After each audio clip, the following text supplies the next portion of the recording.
ॐ अज्ञानतिमिरान्धस्य ज्ञानाञ्जनशलाकया चक्षुन्मीलितं येन तस्मै श्रीगुरुवे नमः।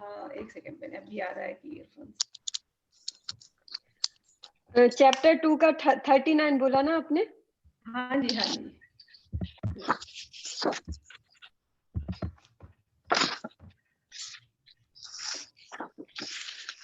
एक सेकंड। ऑलराइट। ॐ अज्ञानतिमिरान्धस्य ज्ञानाञ्जनशलाकया चक्षुरुन्मीलितं येन तस्मै श्रीगुरुवे नमः। श्रीचैतन्यमनोभीष्टं स्थापितं येन भूतले स्वयं रूपः कदा मह्यं ददाति स्वपदान्तिकम्। वन्देऽहं श्रीगुरो श्रीयुतपदकमलं श्रीगुरून् वैष्णवांश्च श्रीरूपं साग्रजातं सहगण रघुनाथान्वितं तं साजीवं साद्वैतं सावधूतं परिजनसहितं कृष्णचैतन्यदेवं श्रीराधाकृष्णपादान् सहगणललिता श्रीविशाखान्वितांश्च। हे कृष्ण करुणा सिंधो दीनबंधो जगत्पते गोपेश गोपिका कांत राधा कांत नमोस्तुते तप्त कांचन गौरांगी राधे वृंदावनेश्वरी वृषभानुसुते देवी प्रणमामि हरिप्रिये वाञ्छाकल्पतरुभ्यश्च कृपा सिन्धुभ्य एव च पतितानां पावनेभ्यो वैष्णवेभ्यो नमो नमः। श्री कृष्ण चैतन्य प्रभु नित्यानंद श्री अद्वैत गदाधर श्रीवासादि गौर भक्त वृंद हरे कृष्ण कृष्ण कृष्ण हरे हरे हरे राम राम राम हरे हरे। तो पिछली बार के श्लोकों को थोड़ा एक बार और रिवाइज करते हैं। हम लोग अभी भी आत्मा के ऊपर ही चर्चा कर रहे हैं। आत्मा के बारे में भगवान ने बताया था, मांसांसी जीर्णानि यथा विहाय, यानी जैसे कपड़े हम चेंज करते हैं ऐसे ही आत्मा भी ये शरीर को कपड़े की तरह, जब कभी कपड़ा, शरीर रूपी कपड़ा जब पुराना हो जाता है, आत्मा चेंज करके दूसरी बॉडी ले लेती है। उसके बाद हमने और चर्चा की थी, नैनम छिन्दन्ति शस्त्राणि, इसको आत्मा को शस्त्र मार नहीं सकती। नैनम दहति पावकः, अग्नि जला नहीं सकती। नैनम क्लेदयन्ति आपो, पानी डुबा नहीं सकती। न शोष्यति मारुतः, न इसको हवा कुछ इसका बिगाड़ सकती है। अच्छेद्य, ये अच्छेद्य है, इसका छेदन नहीं किया जा सकता, इसको टुकड़े टुकड़े नहीं किए जा सकते हमारी आत्मा के। अदायो हम, इसको जलाया नहीं जा सकता, इसका दाह संस्कार नहीं होता। सुखाया नहीं जा सकता, इसको किसी में घोला नहीं जा सकता। और ये हमेशा ही एवरलास्टिंग, नित्य, हमेशा रहने वाली है, इटर्नल, और सब जगह ये ऑल परवेडिंग। तो ऐसी तो ये आत्मा का ये स्वभाव है। और कैसा है?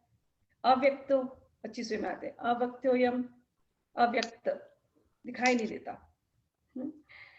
अचिंत्य है, जिसके बारे में हम समझ नहीं सकते, मतलब हमारे सोच के बियॉन्ड। अचिंत्य यानी हमारे सोच के बियॉन्ड, अचिंत्य।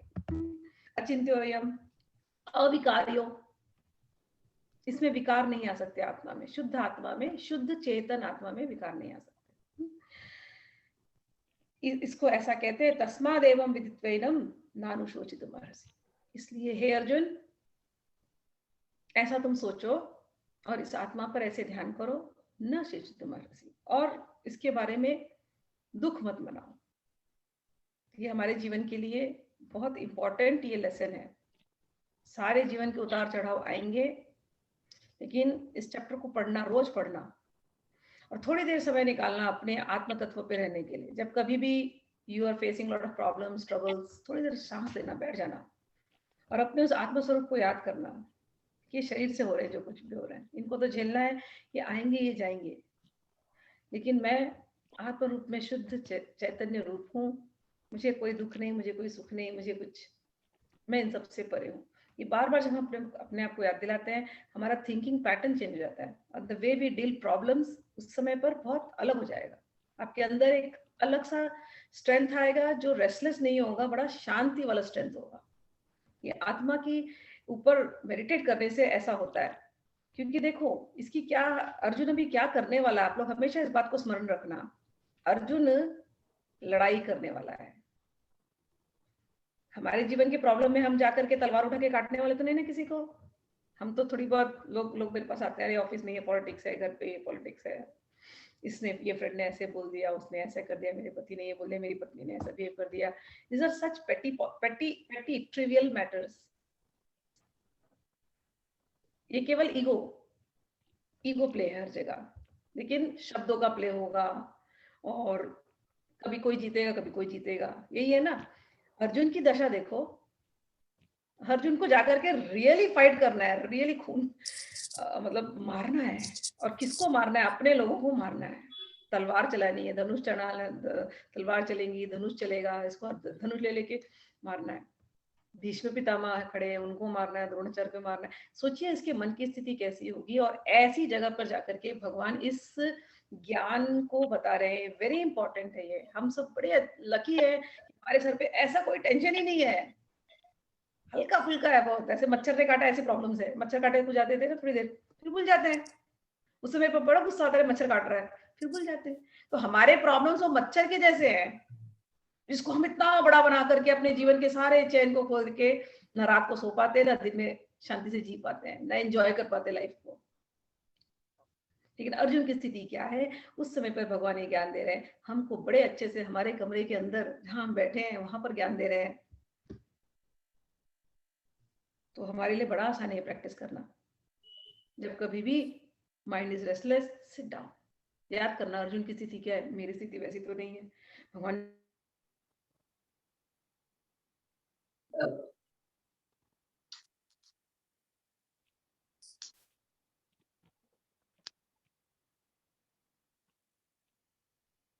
सुरू झालं का तुझा असा आवाज येते लास्ट मध्ये?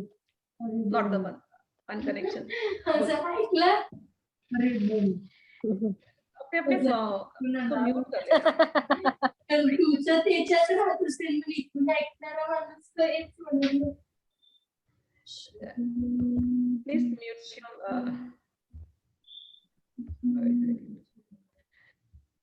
रेखा दीदी एक बार म्यूट कर लेना, एक दो लोग और मैं हाँ ठीक है। डॉक्टर वैशाली जी आप भी म्यूट कर लेना, और सरोजिनी जी आप भी म्यूट कर लेना, और रेखा दीदी म्यूटचं कसं आहे गं? उधर वो क्या हाँ थैंक यू आहे तुम्हाला अनम्यूटेड। नहीं फिर से म्यूट करना है एक बार। आपने भी म्यूट किया था Vaishali ji. Thank you. Varsha you can mute everybody is done. Varsha है The host can mute everyone. There is option. but वो वर्षा पास है वो Or the co-host.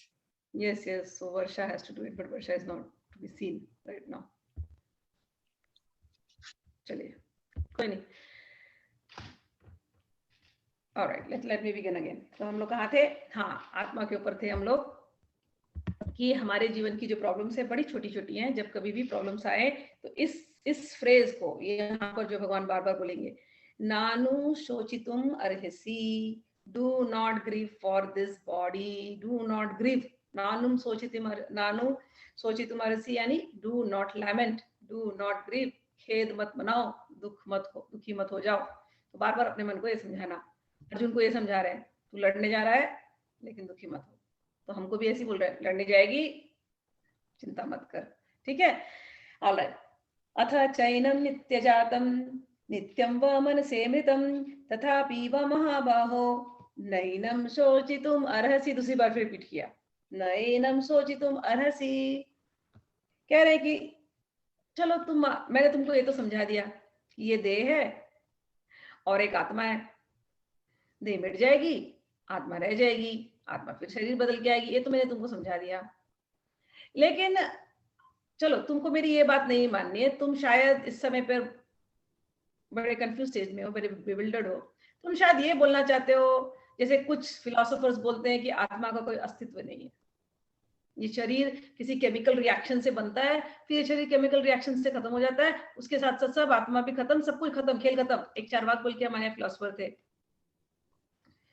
तो चारवाक की फिलोसफी वही थी, यावत जीवेत सुखम जीवेत, जब तक जियो सुख से जियो। ऋणम कृत्वा घृतम पीवेत, खूब लोन लो, खूब ऋण लो और क्या पियो, घी पियो। घी कितना महंगा होता है। बोलते ऋणम कृत्वा घृतम पीवेत। भस्मी भूतस्य देहस्य पुनरागमन गमनम कुतः। कहते हैं कि ये देह तो भस्मीभूत होने वाला है, ये वापस तो आने वाला नहीं है, तो फिर किस बात की चिंता है। लो खूब सर पे अपने खूब लोन ले लो, खूब कर्जे ले लो, एंजॉय लाइफ। घी पीने का अर्थ है नहीं लिव लग्जूरियसली। ये कौन पीता है, लिव लग्जूरियसली, क्योंकि एक बार तो ये शरीर जल जाने वाला है। आजकल होता है ना एक स्लोगन हमारे यहाँ, you live life only once. YOLO, you only live once, phrases हैं सारे। एक ही जिंदगी मिली है, जितना एंजॉय करना करो खुले। तो कह रहे हैं चलो तुमको, this philosophy Gita doesn't support, but भगवान इस समय अर्जुन की बोलते ना, एक दोस्त कैसे जब हम किसी दोस्त के पास जाते हैं और कभी हम डाउन है तो वो हर तरह के एंगल ला करके हमको समझाने की कोशिश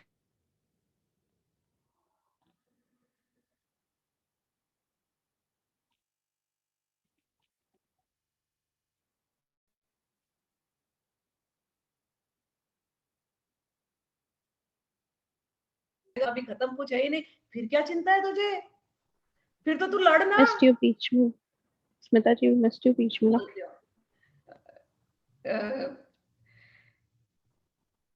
चार्वाक की फिलॉसफी पर मैं थी कि चार्वाक की फिलॉसफी क्या है। ऐसे ऐसे फिलोसोफर्स हैं हमारे यहाँ जो ये आत्मा के अस्तित्व को नहीं मानते। वो बोलते हैं केवल शरीर होता है, शरीर एक केमिकल रिएक्शन से बनता है और उसके बाद डिकम्पोज हो जाता है, उसके बाद जीवन खत्म। तो चार्वाक ने फिलॉसफी दी है, हमारे यहाँ है ऐसे फिलोसोफर कि जब तक जियो सुख में जियो, यावत जीवेत सुखम जीवेत, ऋणम कृत्वा घृतम पीवेत। खूब लोन लो, खूब कर्जे लो और घी पियो यानी लग्जरियसली जियो, live life the way you want to. भस्मी भूतस्य देहस्य, ये देह तो एक दिन जल जाने वाला है। पुनरागमनम कुतः, फिर से आने वाला नहीं है ये शरीर, तो तुम्हें किस बात की चिंता है। लो लिव लाइफ वन फुल्ली। हमारे यहाँ भी जो मैंने अभी थोड़ी देर पहले कहा कि फ्रेजेस हैं ऐसे मॉडर्न वर्ल्ड में भी, एक ही जिंदगी मिली है, तुमको जैसा जीना है जियो, डोंट वेस्ट योर लाइफ। खूब डूब जाओ मटेरियल डिजायर्स में, कर्जे लेने हैं तो लो, अभी चिंता करने की क्या जरूरत है, बाद में आएंगे कर्जदार तुम्हारे पीछे, तब देखा जाएगा, अभी तो तुम जियो अपनी लाइफ जैसी जीनी है। And we see that material desire से अभी तो जितनी फेक लाइफ होती जा रही है, you see on the social media, going crazy after that. तो भगवान इस समय ऐसे व्यंग थोड़ा सा ये भगवान समझाने की कोशिश कर रहे हैं, it is not a very serious thing, but एक दोस्त को समझाता है अलग अलग ये करके, तो भगवान ने इसको फिर से समझाया कि चल अगर तू वो दूसरी फिलॉसफी मानता है कि सब लोग मरने वाले एक दिन और फिर आने वाले ही नहीं है, फिर तुझे किस बात की चिंता, मार दे इनको, खत्म कर और राजपाट ले, एंजॉय कर। ये भगवान यहाँ पर बोल रहे हैं। इसीलिए अगर ये फिलॉसफी भी अगर तुम मान रहे हो तो भी न एनम सोची तुम अर्हसी, फिर भी तुम्हें चिंता करने की कोई बात नहीं है। ऐसा करके भगवान इसको इनकी होश लाने की कोशिश कर रहे हैं। आगे भगवान बोलते हैं 27 में, जातस्य ही ध्रुवो मृत्युर ध्रुवम जन्म मृतस्य च तस्मात् परिहातेय न त्वं शोचितुम अर्हसि। फिर बोला न सोचितुम अर्हसि, क्या नहीं सोचना, कि देखो वो तो बीच में बोल दिए, फिर से याद दिला रहे हैं, देखो अर्जुन, मैं तुम्हें और याद दिलाने और बताना चाहता हूं, इस सत्य को तुम मान लो, इस सत्य को तुम जानते हो कि जिसने जन्म लिया है उसको मरना है ही। और भी तुम सत्य को जानते हो कि जो मर गया है वो भी जन्म लेके दोबारा आने वाला ही है। ये कैसा सत्य है, ध्रुव सत्य है, ध्रुव जिसको चेंज नहीं कर सकते। ध्रुव इज स्टेडी, मतलब ध्रुव तारा होता है ना, उसका पोजीशन ध्रुव, जो निश्चित, जो सत्य, जो फैक्ट है। तो ये तो फैक्ट सबको ही पता है, जो आया है वो मरने वाला, हम सब आए हैं मरने वाले और मर के वापस आने वाले। तो अब इन दोनों पहले वाले श्लोक और श्लोक का कनेक्शन देखो। जो लोग ये मानते हैं कि शरीर है और आत्मा नहीं है और सब खत्म हो जाएगा, तो फिर क्या है? भगवान यहाँ नहीं कह रहे ऐसा। भगवान बोल रहे हैं कि जो आया है मृत्यु निश्चित है, 100%। तुम्हारा ये शरीर तुमको वापस नहीं मिलने वाला। जो शरीर से तुम अपने आप को समझते हो, ये नाक नक्शा, ये हाइट, बॉडी वेट, बाल, नाखून जैसे भी है तुम्हारे, ये नहीं मिलने वाला दोबारा। ये तो सत्य है। तुमको दूसरा शरीर लेकिन मिलेगा, वो भी सत्य है।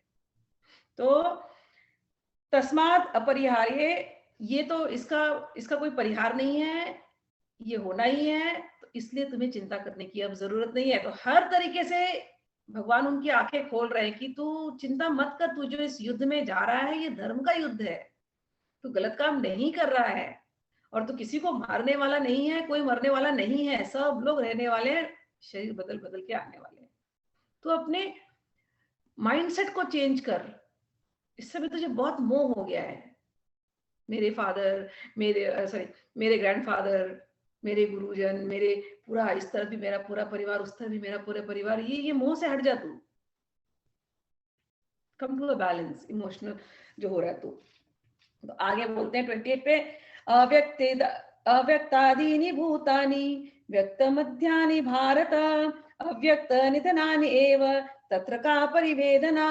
फिर से बोलते तत्र का परिवेदना, कि किस बात का तुम्हें दुख है?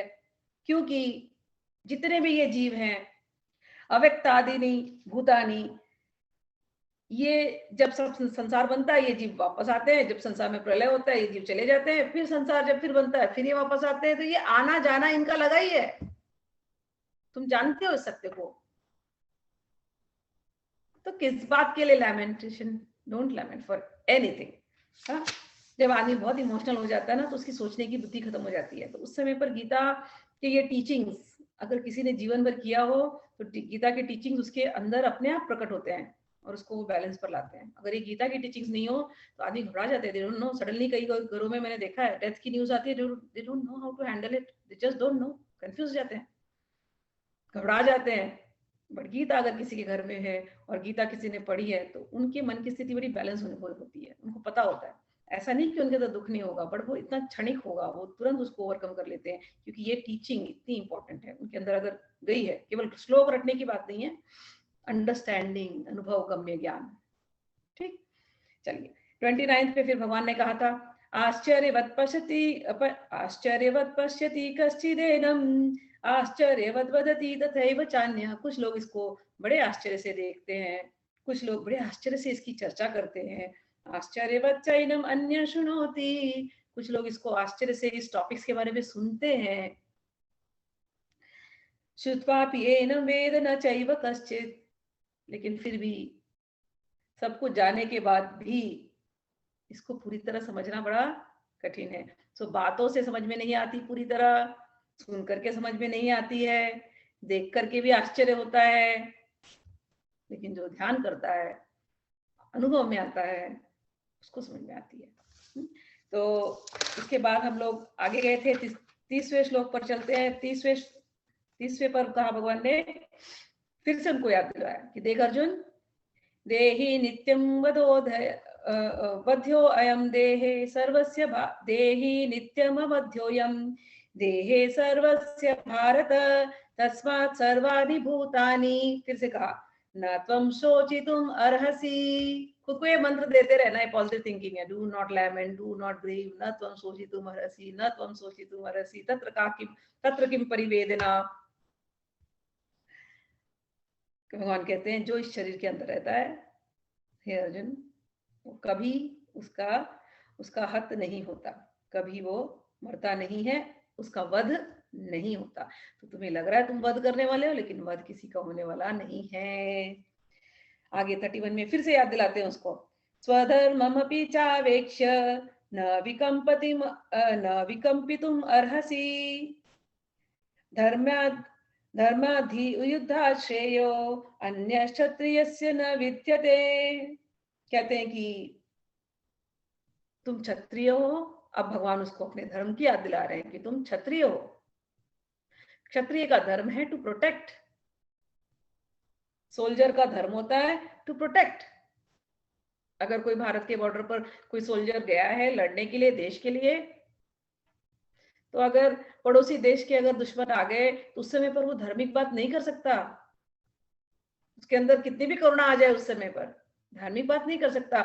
लड़ाई को लड़ाई है, देना ही पड़ेगा उसको, क्योंकि अगर वो धार्मिक बात करके भाग गया बॉर्डर से तो जो जो दुश्मन है, दुश्मन राष्ट्र, वो अंदर आ जाएंगे, और अगर वो अंदर आ जाएंगे तो पूरा देश, पूरे देशवासियों पर खतरा आ जाएगा। क्षत्रिय के अंदर भगवान ने वो गुण पहले से दिया होता लड़ाई का, ब्राह्मण के अंदर गुण नहीं दिया होता इस प्रकार से शस्त्र चलाने का। ब्राह्मण कई बार नहीं देख सकते, ये नेचर है, हर एक व्यक्ति का अपना एक नेचर होता है और फिर उनके प्रोफेशन होते हैं। तो नेचर और प्रोफेशन मिक्स हो जाए तो बड़ा मजा है, लेकिन नेचर नहीं और प्रोफेशन करना पड़े तो बड़ा बड़ा क्लैश होता है उसके अंदर। तो क्षत्रियों के अंदर by nature they are warriors, वो लड़ सकते हैं, उनका खान पान सब कुछ उनका अलग होता है, by nature, nature has made him like that. ब्राह्मणों के अंदर बाय नेचर शास्त्र का अध्ययन करना, भगवान की बातें, स्क्रिप्चर्स, इसमें जाना, ये ब्राह्मणों का नेचर है, God has made it like that. इसमें कोई छोटा नीचा ऊंचा नीचे की बात नहीं होती, ये उनकी ये ताकत है, इनकी ये ताकत है, ठीक। जैसे वैश्य के अंदर बिजनेस करने की ताकत होती है, उनको पता होता है, उनका जिस तरीके से बिजनेस ब्रेन्स चलता है, कई बार बाकी लोग नहीं चला पाते, बाकी के अन्य लोग। मेरे यहाँ एक बहुत पहले एक स्टूडेंट आता था, तो मेरे घर आया और उसने मेरे सारे घर के सामान देखे, आंटी ये कितने का, आंटी वो कितने का। तो मैं सोचती क्यों मुझसे पूछ रहा, छोटा लड़का था, 8-9 का होगा। तो टीवी कितने की लिया आपने, अच्छा, तो सोफा कितने का लिया, तो ये कितने का लिया, every item he asked me. In the and he is like and then he actually predicted my husband's salary based on the items what I had at my home. मेरे घर में जो आइटम्स थे वो देख करके उसने पूरे सैलरी को गेस कर लिया। मैं बोली ये लड़का ऐसे कैसे सोचता है। बाद में पता चला उसका, फिर मैं उसकी मम्मी आई जब लेने, तो मैं उनसे ऐसी जनरल बात करने लगी, क्या करते हैं आप लोग, बोले हमारा बिजनेस है। तो मैं समझ गई जेनेटिकली इस बच्चे के अंदर आया हुआ है वो बिजनेस, वो देख करके वैल्यू लगा करके वो आगे सोचता है, उसमें जो भी उसमें ऐड करना है। धीरे धीरे वो लड़का, आई सॉ हिम ग्रोइंग, मैंने बढ़ते हुए देखा, ऐसे परसेंटेज कैलकुलेट करता था, ओहो हो। फिर इन्वेस्टमेंट की बात किया, इसकी बात किया, घर के अंदर वही बात चल रही ना कंटिन्यूअस, तो उसके अंदर वो आ गया। तो वो गुण था, वो फैमिली बिजनेस माइंडेड थी, फैमिली मतलब वैश्य कम्युनिटी के थे, बिजनेस माइंडेड थे, तो बच्चे के अंदर नेचुरली आ गई। हमारे यहाँ एक कहानी आती थी शंकराचार्य की, मेरे फादर बोलते थे कि शंकराचार्य एक बार शंकराचार्य को हराया केवल मंडन मिश्र। शंकराचार्य बहुत फेमस होने लगे थे और तर्क हर जगह जाकर के, उस जमाने में ऐसा होता था कि जो भी विद्वान होगा उसके साथ डिबेट होगा, तो अगर आपने एक विद्वान को हराया तो आप उससे ऊंचे हो गए तो आपकी जय जयकार। तो शंकराचार्य ने उस समय के अपने काल के सारे विद्वानों को वो आर्ग्यूमेंट में वो हराते गए, सब जगह उनकी विजय होती गई। अंत में सबने बोला अभी भी आपने मंडन मिश्र से नहीं किया, मंडन मिश्र काशी के बड़े विद्वान हैं, आप उनके पास जाइए और उनसे आप आर्ग्यूमेंट कर लीजिए एक बार। बोले ठीक है, तो गए काशी में, तो अब लोगों से पूछे मंडन मिश्र कहाँ मिलेंगे, तो लोगों ने कहा जिस घर का तोता वेद पाठ करता हो ना, वो घर मंडन मिश्र का घर है। सोचिए, तोता घर में रहते रहते वेद पाठ कर रहा है, कहाँ से आता है, तो मतलब उस घर के अंदर हो रहा है वेद पाठ। तो जिस घर के अंदर जो माहौल है वो उस जानवर के अंदर भी चला जाता है। तो ब्राह्मण के घर का माहौल ब्राह्मण के अंदर जाएगा, क्षत्रिय के घर का माहौल क्षत्रिय के अंदर, मतलब क्षत्रिय के अंदर, उसके बच्चे के अंदर जाएगा। तो ये है नेचर, नेचर ने ऐसा बनाया है।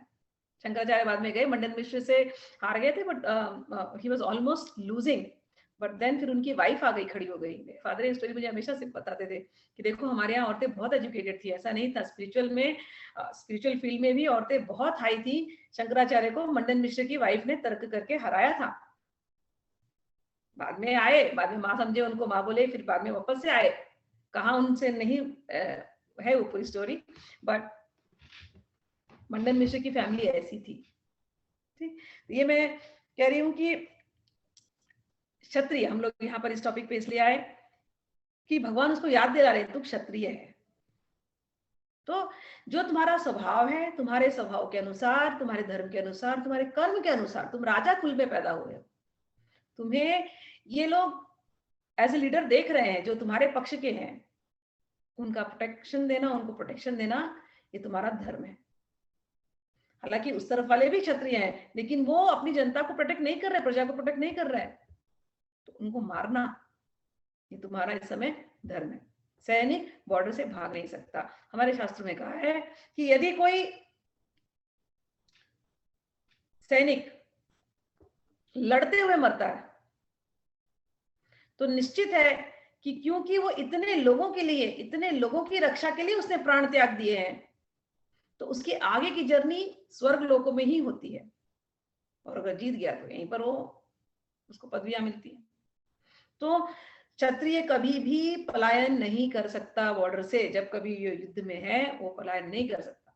उस समय पे वो धर्म अधर्म ये सब बातें नहीं सोचनी होती। उस समय केवल प्रोटेक्टिंग योरसेल्फ, स्वधर्म, खुद का पहले प्रोटेक्शन और फिर देश का प्रोटेक्शन, ये उसका धर्म होता है।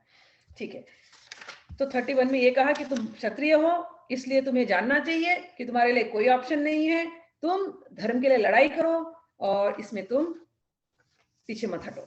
फिर आगे कहते हैं 32 में कहते हैं यदृच्छेया चोपपन्नम स्वर्गद्वारम अपावृतम सुखी न क्षत्रिया पार्था लवन्ते युद्धमिदृशम।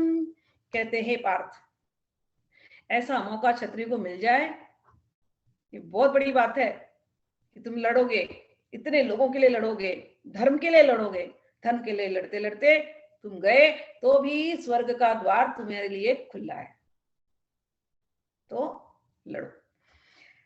फिर भी आगे कहते हैं अगर तुमने ऐसा नहीं किया तो अथ चेत्वमिमं धर्म्यं संग्रामं संग्रमामं च न करिष्यसि तथा स्वधर्मं कीर्तिं च हित्वा पापं वाप्स्यसि। कहते हैं यदि तुमने ये काम नहीं किया तो, और तुम यहाँ से भाग गए, तो तुम जो ये मुझे पाप गिना रहे हो ना, एक्चुअल में ऐसा नहीं है। पाप तुम्हें लगेगा अपनी ड्यूटीज को निग्लेक्ट करने के लिए।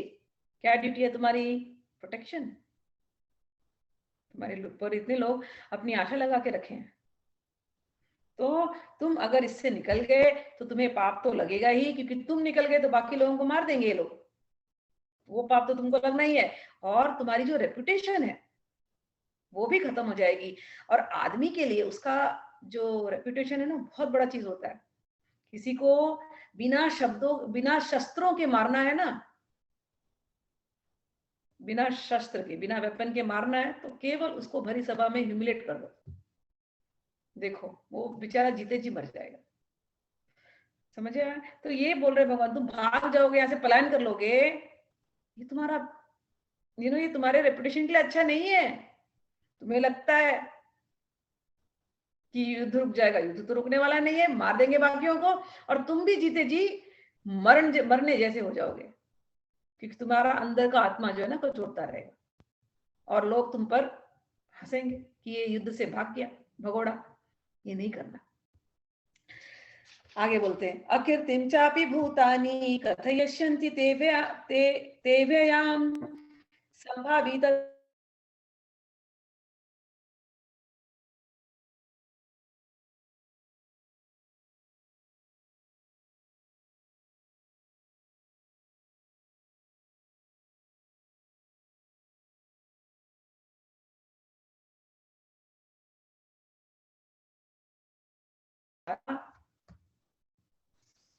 बिना आदर के, फिर से बोल देते हैं,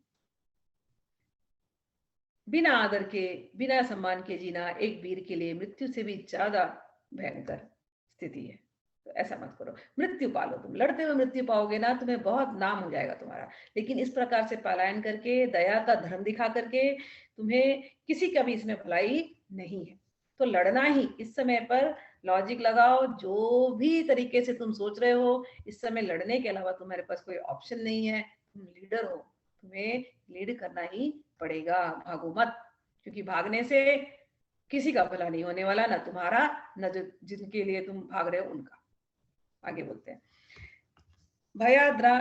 भयाद्रणादुपरतं मंस्यन्ते त्वां महारथः येषां च त्वं बाहो मतो भूत्वा यास्यसि लाघवम्।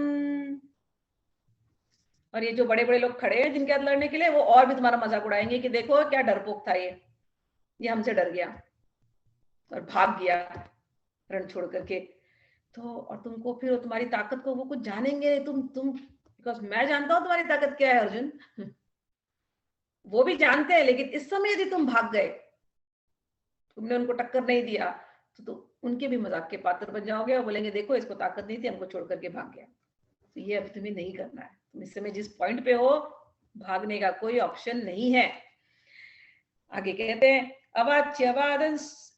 अवाच्यवादंश्च बहुन् वदिष्यन्ति तवाहितः निन्दन्तस्तव सामर्थ्यं ततो दुःखतरं नु किम्।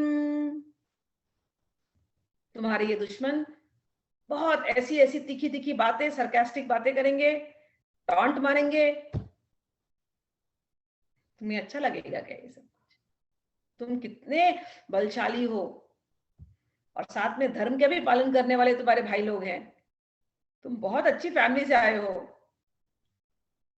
ये लोग तुमको ताने मारे, तुम्हारे मेरे बारे में बुरी बात करें, युद्ध छोड़ के तुम भाग गए ना, ये तुम्हारे लिए अच्छा है ना, तुम्हारे परिवार के लिए अच्छा है ना, बाकी के लोगों के लिए अच्छा है। तो भागने की बात तो तुम्हें सोचना ही नहीं है। तुम्हें लड़ते लड़ते अगर देना है जान तो दे दो, लेकिन लड़ते लड़ते करो। आगे बहुत बड़ी बात कहते हैं फिर से, इसलिए हे अर्जुन, हतो वा प्राप्स्यसि स्वर्गम जित्वा वा भोक्ष्यसे महिम् तस्मादुत्तिष्ठ कौन्तेय युद्धाय कृत निश्चय। ये बहुत इंपॉर्टेंट श्लोक है, वेरी वेरी प्रैक्टिकल श्लोक है फॉर ऑल ऑफ अस। आप ऑफिस जाते हैं, सिचुएशन में खड़े हैं, पॉलिटिक्स हो रही है, स्टैंड अप एंड फाइट। कहीं भी stand up for your rights. What you think is right, you must stand up. हार गए कोई बात नहीं है, but you must speak, you must do what ever possible. जो तुमसे बन पड़े करो, जो तुम्हारे दिल कहता है करने के लिए ये राइट है मेरे लिए, तुम्हारा हार्ट मान रहा है उस बात के लिए, तो करो हार्ट का। लेकिन सोचना ईगो नहीं है, हार्ट के लिए तुम्हें लगना चाहिए इससे मेरा भी भला होगा और इससे औरों का भी भला होगा। कभी कभी हम ऐसे चीज के लिए लड़ना जिससे मेरा तो भला हो रहा है लेकिन दूसरों का भला नहीं हो रहा, तो वो नहीं करना चाहिए। हाँ, मेरे लड़ाई से, मेरी बातों से, मेरे स्ट्रैटेजी से अगर और 4 लोगों का भला होता है तो मुझे खड़े होना चाहिए। ये क्वालिटी डेवलप करनी चाहिए। तो भगवान यहाँ पर बोल रहे हैं देखो, हतो वा प्राप्स्यसि स्वर्गम, तुम लड़ो। लड़ने से क्या होगा, यहाँ तो तुम्हारा हत हो जाएगा, तुम मर जाओगे। अगर मर गए, तुम्हारा वध हो गया, तो प्राप्स्यसि स्वर्गम, तुम स्वर्ग की प्राप्ति करोगे, तुम स्वर्ग जाओगे यहाँ से। और अगर जी गए तो इतना बड़ा राजपाट तुम्हारे भाइयों को मिल जाएगा। तो दोनों ही पक्ष तुम देखो, तो दोनों ही का रिजल्ट, जो तुम मुझे रिजल्ट सिखा रहे थे ना भगवान, कितना ब्लड शेड होने वाले है, कितने लोग मरने वाले हैं, क्या हो जाएगा, अधर्म, सब कुछ अधर्म हो जाएगा, माताएं विधवा हो जाएंगी, फिर बच्चों में ट्रेडिशन नहीं रह जाएगा, कौन सिखाएगा, क्या क्या तुमने सब दिया, वो सब इलॉजिकल बातें थी। तुमने इमोशनल, जब तुम हो गए थे, you were carried away by emotion, तब तुम बोलते जा रहे थे। लेकिन रियलिटी में जो तुम्हें मैं ज्ञान दे रहा हूँ, सोचो, तुम लड़ते लड़ते मरे तो तुम स्वर्ग द्वार जाओगे। पहले तो मरने वाले होंगे, शरीर जाने वाला है ना, उस चीज को याद करो, और सबके शरीर जाने वाले। लेकिन ये सब अगर लड़ते लड़ते मरेंगे, सबके सब स्वर्ग द्वार जाएंगे। और दूसरा, जी गए तो राजपाट मिलेगा। तो इसमें कोई किसी का, और राजपाट तुम लोगों के हाथ में आया, तुम भाइयों के हाथ में आया, तो धर्म कैसे फिर जाएगा? तुम तो धार्मिक हो, तुम तो धर्म का पालन करने के लिए लड़ाई कर रहे हो। तो सोचो उस प्रकार से। इसलिए अब जाग जाओ, अपने इस डिल्यूजन से, इस माया भरे वचनों से, मोह भरे वचनों से बाहर निकलो। तस्मात् उत्तिष्ठ, उठ जाओ। तस्मात् उत्तिष्ठ अर्जुन, युद्धाय, युद्ध करो। युद्धाय कृत निश्चय, कृत निश्चय, निश्चय कर करके युद्ध करो। हाँ, और एक बात आगे सिखाते हैं, युद्ध करते समय मन की स्थिति कैसे होनी चाहिए। ये बहुत इंपॉर्टेंट नेक्स्ट श्लोक, और ये जीवन में हमको भी अपना अप्लाई करना है। When we get into a fight of rights, ठीक है ना, राइटियस फाइट जिसको हम कहते हैं, पहले सोचो कि ये मुझे युद्ध करना चाहिए कि नहीं करना चाहिए। पहले सोचो जरूरत है या नहीं। अपने ताकत को आंको, कहां तक मुझे इस युद्ध को ले जाना है और इस युद्ध से मुझे क्या प्राप्त करना है। इस युद्ध से किसी को तकलीफ पहुंचने वाली है, अगर तकलीफ पहुंचने वाली है तो किसको तकलीफ और क्यों, किस लेवल की, क्या ये आवश्यक है, नहीं है, ये सोचो। फिर भी अगर सिचुएशन ऐसी बनी हुई है कि आपको उस जगह पे रहना पड़ रहा है, उस जगह में आपको आवाज उठानी पड़ रही है राइट बात के लिए, तो मन की स्थिति को पहले डेवलप करो। कैसे डेवलप करो, वो 38 श्लोक है, ये गीता के हर चैप्टर में आएगी और ये एटीट्यूड लाइफ में लाने की बहुत आवश्यकता है। चलिए 38 वाला पढ़ती हूँ। सुख दुखे समे कृत्वा लाभालाभो जया जयो ततो युद्धाय युज्यस्व नैवं पापमवाप्स्यसि। मन की स्थिति ऐसी बनाओ, सुख दुखे सम कृत्वा, न सुख न दुख, दोनों के बियॉन्ड सोचना। जब तुम लड़ने गए तो उसका रिजल्ट, तुम्हारा थिंकिंग राइट था कि तुम राइट चीज के लिए लड़ रहे हो, तुम्हारी ये थिंकिंग, लेकिन आउटकम ऐसा आ गया कि तुम हार गए, तो दुख नहीं मनाना है। और आउटकम ऐसा आ गया कि तुम जीत गए और सामने वाला हार गया, तो ईगो को भी नहीं बढ़ाना। देखा, I one, I showed it. ना तुम्हारा ईगो ऊपर होना चाहिए, ना ईगो डाउन होना चाहिए। हार गए तो भी भगवान की इच्छा, जीत गए भगवान की कृपा। मेरा काम लड़ना था, मेरे से जितना, हमसे जितना हो सका, जो हमको बुद्धि दी, जो शक्ति दी, हमने उस प्रकार से जो स्टैंड लेना था हमने लिया। अब जो उसका रिजल्ट हुआ वो हरी इच्छा। तो सुख दुखे समे कृत्वा, और तथा लाभ अलाभ, एक बार जब स्टैंड ले लिया, उससे मुझे क्या लाभ होगा या उससे मुझे हानि होगी, इन दोनों से लाभ भी हुआ तो ज्यादा खुशी नहीं मनाना है, हानि भी हुई तो दुख नहीं बनाना है। माइंड को सम, स्टेबल। हमारे साथ तकलीफ ये होती है, हम लड़ने तो चले जाते हैं लेकिन फिर मन के पीस को खत्म कर देते हैं। जब लड़े तो मन एकदम न्यूट्रल तरीके से होना चाहिए कि इस समय केवल युद्ध करना है। जब गेम में कोई जाता है ना, तो गेम में माइंड को सबसे स्टेबल करने की बहुत जरूरत है। माइंड इधर उधर हुआ तो नहीं कर सकते। अगर आप सोचने लगेगा अरे मेरे आगे तो वो विनर है, मेरे पीछे तो ये है, उसको मैं विन करूंगी, इसको हरा दूंगी, ऐसे करके आप जाएंगे ना, माइंड अगर अनस्टेबल है तो you will never win the game. लेकिन माइंड अगर पूरी तरह उस गेम में है तो you will win it possibly, और even if you lose it you have enjoyed it. मन को ऐसा स्टेबल रखना है, तो ये प्रैक्टिस से आता है।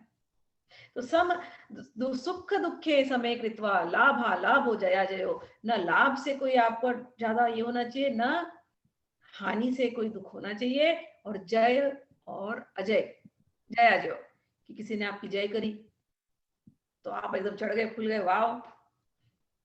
और किसी ने आपके बारे में, आपके दुश्मन तो आपके बारे में नेगेटिव ही बोलने वाले हैं, आपके चाहने वाले आपके बारे में अच्छे ही बोलने वाले हैं, आपके दुश्मन आपके बारे में नेगेटिव ही बोलने वाले हैं। कुछ भी कर लो आप, बदल नहीं जाएगा उनका रातों रात स्टेटमेंट। लेकिन आप इन जय और इन अजय, जो भी जो आपकी तारीफ नहीं कर रहे हैं, उनसे आप ऊपर उठे रहिए, आप अपने काम को करते रहिए बस। अच्छा मिल गया, भगवान की कृपा। मेरी जय करी, मुझे प्रेजेस दिया, भगवान की कृपा। मेरे बारे में बुरा कर रहे, भगवान की बहुत कृपा। जब भगवान को बीच में ला देते ना तो बड़ा आसानी, अच्छा लगता है, वाह भगवान मस्त कर रहे हो तुम। चले, ऐसा माइंडसेट रख करके सुख दुख, ये माइंडसेट डेवलप करना गीता में। सुख, इसको आप लोग मार्क कर लो, इसको बाय हार्ट कर लो। ये हफ्ते पूरे इस श्लोक को रोज सुबह उठ करके पढ़ो, कुछ श्लोकों को रोज पढ़ना। तस्माद उत्तिष्ठ कौन्तेय 37 वाला जो श्लोक है, 38 वाला श्लोक, 37 वाले श्लोक में आप हमेशा अपने हस्बैंड को, whenever you used to go out ना, कोई क्लाइंट को मिलने, कोई प्रोस्पेक्टिंग, कुछ ऐसे, तो मैं कई बार बिगनिंग में I used to tell him, जा युद्ध पे जा रहा है युद्ध करके आ, बाकी जो मिलना रहेगा मिलेगा, भगवान की इच्छा, नहीं मिला भगवान की इच्छा, हमको तो युद्ध करने जाना। और ये भाव फिर मैं बोलती थी, सुख दुख समय कृत्वा लाभा लाभो जया जयो। इस थॉट से जा, जिसको मिलना है, जो करना है कर, जो भगवान को देना है वो भगवान देंगे ही देंगे, लेकिन युद्ध तो करना ही पड़ेगा, जाना तो पड़ेगा ही, हासिल लाइफ में करना ही पड़ेगा, कर्म करना ही पड़ेगा, हासिल करो, बाकी जो मिला भगवान की इच्छा। ततो युद्धाय युज्यस्व नैवं पापम वाप्स्यसि। इस प्रकार से जब तुम युद्ध करते हो तो इसमें तुम्हें पाप नहीं लगता। मतलब जब हम युद्ध करने जा रहे हैं पूरी स्ट्रैटेजी लगानी है युद्ध जीतने के लिए, फुल स्ट्रैटेजी, उस समय पाप ये सब नहीं सोचना है, भगवान को पकड़ना है, उनका हाथ पकड़ना है और पूरी स्ट्रैटेजी के साथ एक बार जब हमने अपनी स्ट्रैटेजी बना ली हम उस युद्ध को करें और उसमें मेंटली उसके रिजल्ट से इन्वॉल्व ना हो, रिजल्ट जो आएगा सो आएगा, गेम में इन्वॉल्व। ठीक है, अब 39 वाला पढ़ दो सविता पूरा। इसका अर्थ भी पढ़ना है कि तात्पर्य भी पढ़ना है? तात्पर्य ठीक है। एसाति अभिता सांख्ये बुद्धिर्योगे तो मां शृणु। बुद्ध्याय युक्तो यया पार्थ कर्म बंधम प्रहायसि। यहाँ मैंने वैश्लेषिक अध्ययन सांख्य द्वारा इस ज्ञान का वर्णन किया है। अब निष्काम भाव से कर्म करना बता रहा हूँ, उसे सुनो। हे प्रतापुत्र, तुम यदि ऐसे ज्ञान से कर्म करोगे तो तुम कर्मों के बंधन से अपने को मुक्त कर सकते हो। तात्पर्य, वैदिक कोश निरुक्त के अनुसार सांख्य का अर्थ है विस्तार से वस्तुओं का वर्णन करने वाला, तथा सांख्य उस दर्शन के लिए प्रयुक्त मिलता है जो आत्मा की वास्तविक प्रकृति का वर्णन करता है, और योग का अर्थ है इंद्रियों का निग्रह। अर्जुन का युद्ध न करने का प्रस्ताव इंद्रिय तृप्ति पर आधारित था। वह अपने प्रधान कर्तव्य को भुलाकर युद्ध से दूर रहना चाहता था, क्योंकि उसने यह सोचा कि धृतराज के पुत्रों अर्थात अपने बंधु बांधव को परास्त करके राजभोग करने की अपेक्षा अपने संबंधियों तथा स्वजनों को न मारकर वह अधिक सुखी रहेगा।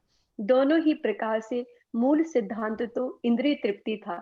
उन्हें जीतने से प्राप्त होने वाला सुख तथा स्वजनों को जीवित देखने का सुख, ये दोनों इंद्रिय तृप्ति के धरातल पर एक हैं, क्योंकि इससे बुद्धि तथा कर्तव्य दोनों का अंत हो जाता है।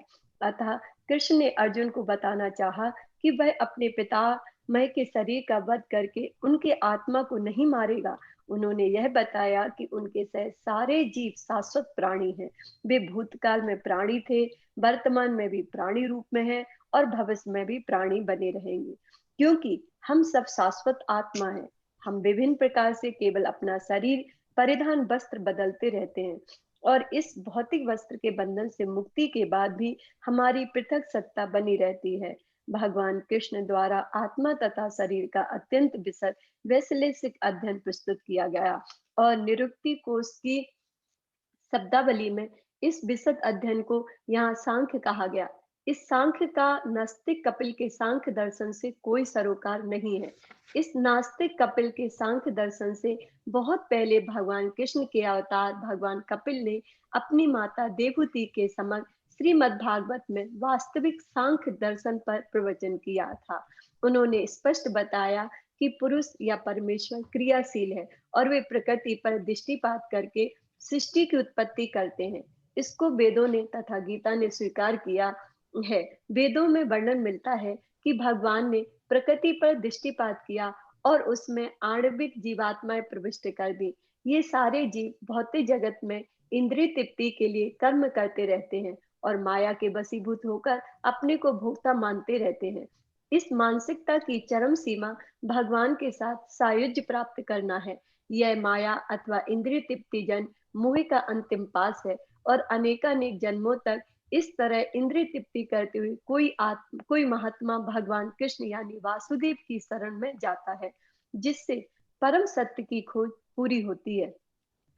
अर्जुन ने कृष्ण की शरण ग्रहण करके पहले ही उन्हें गुरु रूप में स्वीकार कर लिया है। शिष्य ते हम साधि माम त्वाम प्रपन्नम। फलस्वरूप कृष्ण अब उसे बुद्धि योग या कर्म योग की कार्य विधि बताएंगे, जो कृष्ण की इंद्रिय तृप्ति के लिए किया गया भक्ति योग है। यह बुद्धि योग अथवा 10 के 10वें श्लोक में वर्णित है, जिसमें इसे उन भगवान के साथ प्रत्यक्ष संपर्क बताया गया है जो सबके हृदय में परमात्मा रूप में विद्यमान है। किंतु ऐसा संपर्क भक्ति के बिना संभव नहीं है।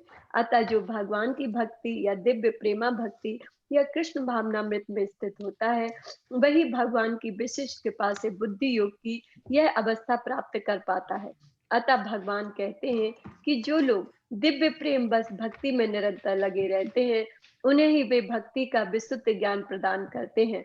इस प्रकार भक्त सरलता से उनके चिदानंदमय धाम में पहुंच सकते हैं। इस प्रकार इस श्लोक में वर्णन बुद्धि योग भगवान कृष्ण की भक्ति है और यहाँ पर उल्लिखित सांख्य शब्द का नास्तिक कपिल द्वारा प्रतिपादित अनिश्वरवादी सांख्य योग से कुछ भी संबंध नहीं है। अतः किसी को यह भ्रम नहीं होना चाहिए कि यहाँ पर उल्लिखित सांख्य योग का अनिश्वरवादी सांख्य से किसी प्रकार का संबंध है। ना ही उस समय उसके दर्शन का कोई प्रभाव था और ना कृष्ण ने ऐसी ईश्वर विहीन दार्शनिक कल्पना का उल्लेख करने की चिंता की। वास्तविक सांख्य दर्शन का वर्णन भगवान कपिल द्वारा श्रीमद् भागवत में हुआ है, किंतु वर्तमान प्रकरणों में उस सांख्य से भी कोई सरोकार नहीं है। यहाँ सांख्य का अर्थ है शरीर तथा आत्मा का वैश्लेषिक अध्ययन। भगवान कृष्ण ने आत्मा का वैश्लेषिक वर्णन अर्जुन को बुद्धि योग या कर्म योग तक लाने के लिए किया। अतः भगवान कृष्ण का सांख्य तथा भागवत में भगवान कपिल के द्वारा वर्णित सांख्य एक ही है। ये दोनों भक्ति योग हैं। अतः भगवान कृष्ण ने कहा कि केवल अल्पज्ञ ही सांख्य योग तथा भक्ति योग में भेदभाव मानते हैं। सांख्य योगो पृथक वाला प्रवदंती न पंडितः। निसंदेह अनिश्वरवादी सांख्य योग का भक्ति योग से कोई संबंध नहीं है। फिर भी बुद्धिहीन व्यक्तियों का दावा है कि भगवत गीता में अनिश्वरवादी सांख्य का ही वर्णन हुआ है। अतः मनुष्य को यह जान लेना चाहिए कि बुद्धि योग का अर्थ कृष्ण भावनामृत में पूर्ण आनंद तथा भक्ति के ज्ञान में कर्म करना है। जो व्यक्ति भगवान की तुष्टि के लिए कर्म करता है, चाहे वह कर्म कितना भी कठिन क्यों ना हो, वह बुद्धि योग के सिद्धांत के अनुसार कार्य करता है और दिव्य आनंद का अनुभव करता है। ऐसी दिव्य व्यवस्था के कारण उसे भगवत कृपा से स्वतः संपूर्ण दिव्य ज्ञान प्राप्त हो जाता है और ज्ञान प्राप्त करने के लिए अतिरिक्त श्रम के बिना ही उसकी पूर्ण मुक्ति हो जाती है। कृष्ण भावना भावित कर्म तथा फल प्राप्ति की इच्छा से किए गए कर्म में विशेषतः पारिवारिक या भौतिक सुख प्राप्त करने की इंद्रिय तृप्ति के लिए किए गए कर्म में प्रचुर अंतर होता है। अतः बुद्धि योग हमारे द्वारा संपन्न कार्य का दिव्य गुण है। चलिए, यहाँ पर दो शब्दों को लिया गया। एषा ते अभिहिता सांख्ये एषा ते विहिता सांख्ये बुद्धिर्योगे त्व इमां शृणु। हे अर्जुन, मैंने तुम्हें सांख्य योग बुद्धि योग के द्वारा अब ये पूरी बात समझाने का प्रयास किया है।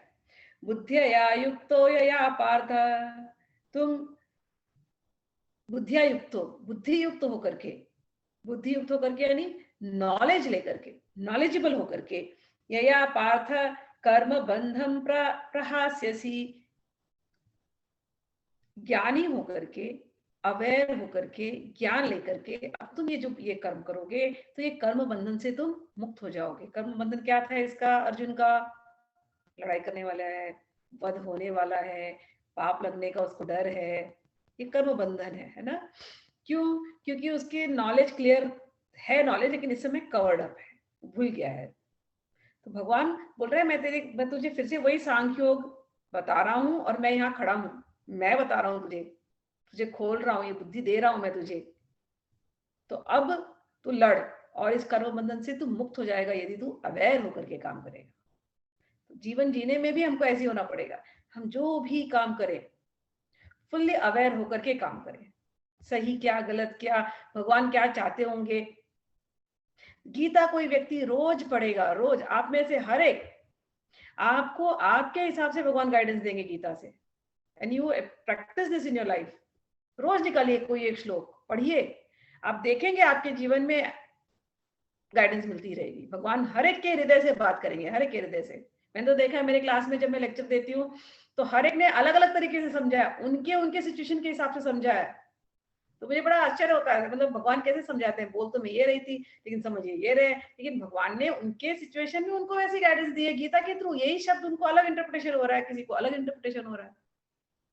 किसी को अगर मटेरियल डिजायर है तो वो गीता के इंटरप्रिटेशन वैसे हो जाते हैं उनके लिए, भगवान ही कर रहे हैं उस समय पर। किसी को केवल भगवान की बातें सीखनी है तो उसमें चले जाते हैं, किसी को भक्ति की, बहुत लोगों को भक्ति वर्ड से पता नहीं अच्छा लगता लोगों को, बहुत मैंने ये भी देखा, तो वो लोगों को वो बात नहीं सुननी है तो उनको सांख्य योग, बुद्धि योग, ये सब शब्द उनको अच्छा लगता है, जहां पर भक्ति, मूर्ति पूजा, रिचुअल, ये सब बातें नहीं होती हैं, तो they want to go that direction, तो वो भी गीता के अंदर मिल जाता है। गीता अलग अलग तरीके से अलग अलग व्यक्ति को नजर आती है। तो यहाँ पर जो वर्ड यूज किया गया है सांख्य बुद्धि योगम, कि मैं तुम्हें वो बुद्धि दे रहा हूँ, मैं तुम्हें वो नॉलेज दे रहा हूँ, और तुम्हें मैं एनालिटिकली मैं समझा भी दिया मैंने तुम्हें, अब तुम कर्म करो जिससे तुम बंधन में नहीं आओगे। तो एनालिटिकली क्या समझाया भगवान ने ये बताया उसको आत्मा और शरीर का ज्ञान दे दिया, और वो कर्म करेगा तो उससे क्या मिलने वाला है उसका ज्ञान दे दिया, और वो अगर क्षत्रिय होने की वजह से वो काम नहीं करेगा तो उसे क्या नुकसान होने वाला है वो भी बता दिया, और फिर ये भी एटीट्यूड का याद दिला दिया कि तू अब कर्म कर, लेकिन माइंड को उसके रिजल्ट से दूर रख ले, कर्म कर, बस अच्छे से कर्म कर, पूरी शिद्दत के साथ, पूरे उसमें घुस करके कर्म कर। हाँ, अच्छा रिजल्ट आया, ग्रेट, थैंक यू गॉड, बुरा रिजल्ट आया, कोई बात नहीं, will try again, will keep trying. उसको तो युद्ध करना है, उसके पास तो ज्यादा टाइम नहीं है, या तो बचा नहीं तो गया, ऐसा है। हम लोगों को तो बहुत टाइम है, हमारे पास तो पूरा टाइम है, भगवान ने देकर गया, रोज गीता पढ़ो, रोज गीता को जीवन में अप्लाई करो, ठीक है। तो सांख्य के जो शब्द आए, सांख्य के शब्द का मैंने एक्सप्लेनेशन लास्ट टाइम भी दिया था। सांख्य यानी analytical study of this body, analytical study of आत्मा, और ये बॉडी, ये आत्मा, ये आई कहां से, ये उस परमात्मा ने, उस भगवान ने हमको दी। वो भगवान, जब भगवान बोलूंगी फॉर्म, भगवान श्री कृष्ण, भगवान रामचंद्र, ये फॉर्म है। जब परमात्मा बोलूंगी आपके हृदय के अंदर वाले, और ब्रह्म बोलूंगी तो दैट फॉर्मलेस एनर्जी एवरीवेयर, इसको ब्रह्म कहते हैं।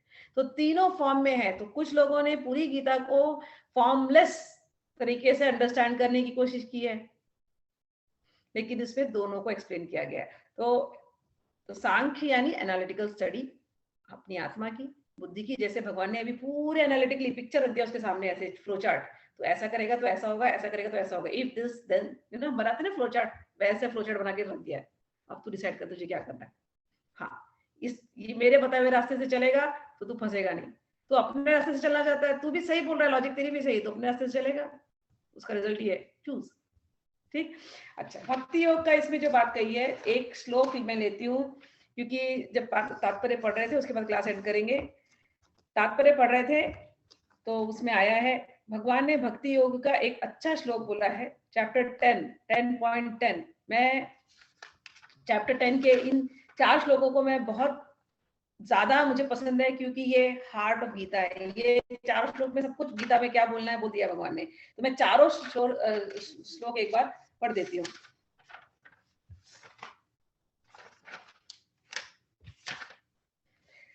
चैप्टर 10.8 से, अहम सर्वस्य प्रभुवो मत्तः सर्वं प्रवर्तते इति मत्वा भजन्ते मां बुधा भाव समन्वितः।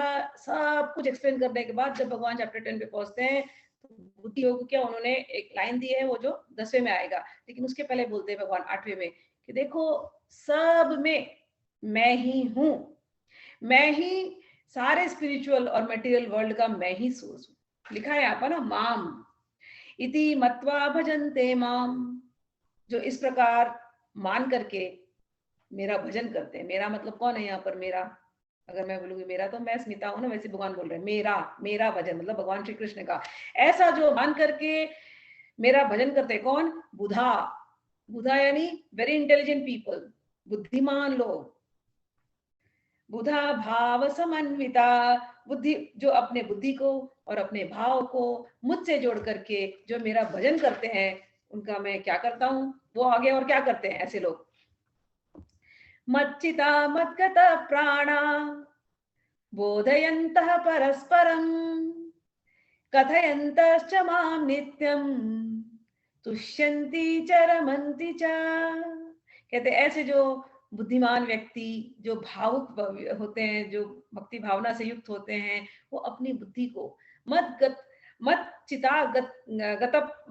प्राणा, अपने चित्त को, अपने प्राण को मुझसे जोड़ देते हैं। मद वर्ड लिखा है, मुझसे। मुझसे कौन? भगवान श्री कृष्ण। कौन से भगवान? साकार सगुण, साकार यानी वो जो दिख रहे हैं हर रथ हाँकते हुए, सगुण यानी जो भगवान मैत्री भाव से मित्र बन करके, वो गुण है ना मैत्री वाला, प्रेम वाला। भगवान वैसा मैत्री के भाव से रथ हाँकते हुए जाकर के, उतना ही नहीं, गुरु बन करके ज्ञान दे रहे हैं। साकार स्वरूप भगवान श्री कृष्ण। ठीक, ऐसे भगवान के प्रति क्या होता है? जो भक्त होते हैं, मच्चिता मद्गत प्राणा, अपने चित्त को, अपने प्राण को मुझसे जोड़कर बोधयन्तः परस्परम। बोधयन्तः परस्परम यानी एक दूसरे को बोध कराते हैं, एक दूसरे से बातें करते हैं भगवान की। जैसे मैं आपसे बोध कराती हूँ, आपसे बात करती हूँ गीता खोल करके, आप भी गीता खोलते हैं, आप भी कुछ अच्छा आपको मिलता है, आप भी मेरे से डिस्कस करते हैं। बोधयन्तः परस्परम कथयन्तश्च मां नित्यम, मेरी चर्चा करते हैं। नित्यम तुष्यन्ति च रमन्ति च, और मेरी कथाओं को कर करके तुष्यन्ति, उन्हें बड़ा संतुष्टि मिलता है। रमन्ति च, मेरी कथाओं में रमण करते हैं। होता है ना, इस पूरे 1 घंटे हम कितने अच्छे से रमण करते हैं इन बातों में, होता है ना ये। बोधयन्तः परस्परम, ये देखते हैं, ये हमने प्रैक्टिकल एक्सपीरियंस किया है। भगवान कहते हैं ऐसे जो लोग होते हैं जो एक दूसरे को बोध कराते हैं, मेरी कथाएं करते हैं, उसी में संतुष्टि मिलती है, उसी में रमण करते हैं। भगवान बोलते हैं, अब बुद्धि योग का यहाँ पर डेफिनेशन आता है। भगवान कहते हैं तेषां सतत युक्तानां भजतां प्रीति पूर्वकम। ऐसे जो लोग जो मेरा भजन करते हैं सतत, निरंतर, प्रीति पूर्वकम, बड़े प्रीति से मेरा जो लोग भजन करते, तेषां सतत युक्तानां भजता प्रीति पूर्वकम ददामि बुद्धि योगम तम। मैं ऐसे भक्तों के अंदर, ऐसे भक्तों को बुद्धि योग देता हूँ। अर्जुन को भी बोला ना, मैं तुम्हें बुद्धि योग दे रहा हूँ, सांख्य योग दे रहा हूँ। सारा सांख्य, सारा बुद्धि योग किसको जाकर के मिलता है? भक्तों को मिलता है। कौन से भक्तों को मिलता है? जो अपने चित्त को, अपने प्राण को भगवान के साथ जोड़ करके बोधयन्तः परस्परम, भगवान की चर्चाएं करते हैं। कथयन्तश्च मां नित्यम, भगवान की ही चर्चा, भगवान की कथा, भगवान का ही बोध। तुष्यन्ति च रमन्ति च, जो भगवान की बातों में संतुष्टि पाते हैं, भगवान के नाम लीला गुण धाम में रमण करते हैं, ऐसे भक्तों को ही मैं क्या देता हूँ? ददामि बुद्धि योगम तम। उससे क्या होता है? ये माम उपयान्ति ते, जिससे वो मेरे पास आ जाते हैं, जिससे वो मुझे प्राप्त कर लेते हैं। और क्या करता हूँ? तेषाम एवानुकंपार्थम, और मैं बहुत अनुकंपा करता हूं उनके ऊपर। अनुकंपा करके क्या करता हूं? अहम अज्ञान जमत तमः, उनके हृदय में जो कुछ भी थोड़ी बहुत अज्ञानता है ना, जिसकी वजह से उन्हें क्लियर पिक्चर नहीं दिखाई देता, मैं उस अज्ञानता के अंधेरे को दूर कर देता हूं। कैसे दूर करता हूं? नाशयामि आत्मभावस्थो, उनकी आत्मा में मैं प्रकट होता हूं। और ज्ञान दीपेन भास्वत, ज्ञान दीप रूप में मैं प्रकट होता हूं उनके आत्मा में। उनके आत्मा में ज्ञान का दीपक बन करके उनके जीवन के जितने अज्ञान का अंधेरा है उनको मैं दूर कर देता हूं। ऐसे जो मेरे भक्त होते हैं उनके जीवन की सारी जो है अंधकार, अज्ञानता, ये सब कुछ मेरे द्वारा दी गई बुद्धि योग से दूर हो जाती है। मिलता किसको बुद्धि योग? जो उनका भजन प्रीति पूर्वक करता है। So with this we end the class. किसी को क्वेश्चन होगा प्लीज लिख देना, और क्वेश्चन आंसर सेशन में पूरा क्वेश्चन हम लोग अब लेंगे। ये मैं चैप्टर में 70 श्लोक है, which I want to finish within the next 2 class.